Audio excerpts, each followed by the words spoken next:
মানে আপনি আপনার শ্বেতপত্রে কিন্তু উল্লেখ করেছেন যে আমলারা কিভাবে ব্যবহৃত হয়েছে, সাথে সামরিক বেসামরিকের কথা আপনি বলেছেন।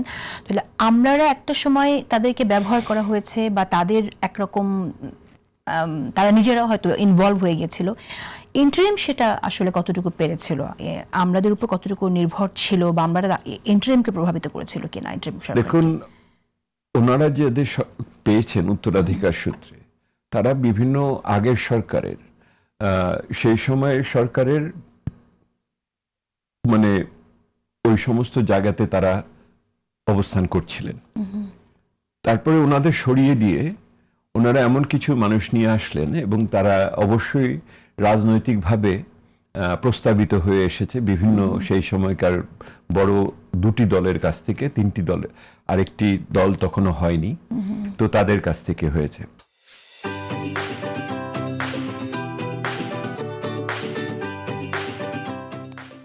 এর ফলে যেটা হলো, অনেক মানুষকে আনা হয়েছে যারা ৬-৭ বছর আগে কিন্তু অবসরে চলে গেছে, সেহেতু তারা তাৎক্ষণিকভাবে অনেক দিনই এই কাজের সাথে প্রত্যক্ষভাবে যুক্ত ছিলেন না, সেহেতু সেই ক্ষেত্রে এটার যেই মানে তেজ দরকার করে, হ্যাঁ, যে আগুনটা দরকার করে, সেটা মিসিং ছিল, এটা ওনারা জ্বালাতে পারেননি।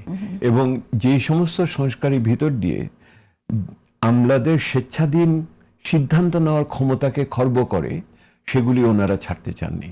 সবচেয়ে বড় প্রমাণ তো হলো রাজস্ব বোর্ডকে দুই ভাগ করার ক্ষেত্রে যে সমস্যাটা হলো, এবং এখনো যেটা হচ্ছে, এবং এই বাজেটকে সামনে রেখে যখন সবচেয়ে বেশি রাজস্ব আদায় করার কথা, যে টাকা দিয়ে সবচেয়ে বেশি এখন বার্ষিক উন্নয়ন কর্মসূচি করার কথা, তখন একটা অনিষ্পন্ন ব্যাপার রয়ে গেল এবং সরকার যেই অধ্যাদেশটা ছিল সেটাকে রাখতে পারলো না শেষ পর্যন্ত।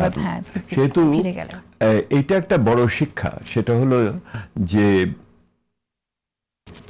শাসন ব্যবস্থাতে কিছু মানুষ আসে যায় আর কিছু মানুষ সর্বদা থাকে।